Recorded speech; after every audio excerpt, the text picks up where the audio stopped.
అనవసరమైనటువంటి చర్చ, అదేదో సాక్షి వాళ్ళు రాసుకోవడానికి పనికొస్తుంది తప్పించి ఏమీ కాదు. ఎవడో ఏం చేయడు. ఇప్పుడు మీరు అన్నారు యనమల రామకృష్ణుడు అని చెప్పి, యనమల రామకృష్ణుడు నిజం, ఆయన వలన ఆ రోజున దాన్ని ఏమంటారు, పార్టీ సంక్షోభ సమయం అనాలా, లేదంటే పార్టీ అధికార మార్పిడి అనాలా. ఎన్టీ రామారావు దగ్గర నుంచి అధికారం చంద్రబాబు తీసుకున్న రోజు సహకరించిన మాట వాస్తవం. ఆయన బాబు గారికి స్పీకర్ గా ఉండి చివరికి ఎన్టీఆర్ ని సభలో మాట్లాడితే మళ్ళీ అది జనంలోకి వెళ్తుంది కాబట్టి సభలో మాట్లాడడానికి కూడా అనుమతి ఇవ్వకుండా మైకుని కట్ చేయడంతో పాటుగా ఆయన చేసినటువంటిది ప్రపంచమంతా చూసింది. బట్ అదే యనమల రామకృష్ణ తర్వాత గెలిచాడే, మంత్రి కూడా అయ్యాడే.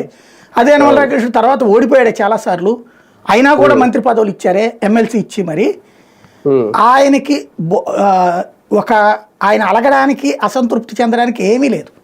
ఎందుకు అంటే ఇవాళ కూడా వాళ్ళ అమ్మాయికే కదా ఇచ్చింది టికెట్, గెలిచింది కదా. ఇంకెన్ని ఇస్తారు నువ్వు అన్ని పదవులు తీసుకుని? ఆయన ఉన్నంతకాలం ఆయనకి పదవులు ఇవ్వాలంటే కూడా ఎట్లా సాధ్యం? ఇప్పుడు ఆ లెక్కనైతే కొత్తోడు ఎవడు ఉండకూడదు, ఇక కొత్తోడు పార్టీలోకి రాకూడదు, కొత్తోడు ఎవడు ఉండకూడదు, ఉన్నోడే ఇక జీవితకాలం వెళ్తా ఉండాలి. ఎలా సాధ్యం అవుతుంది అప్పుడు?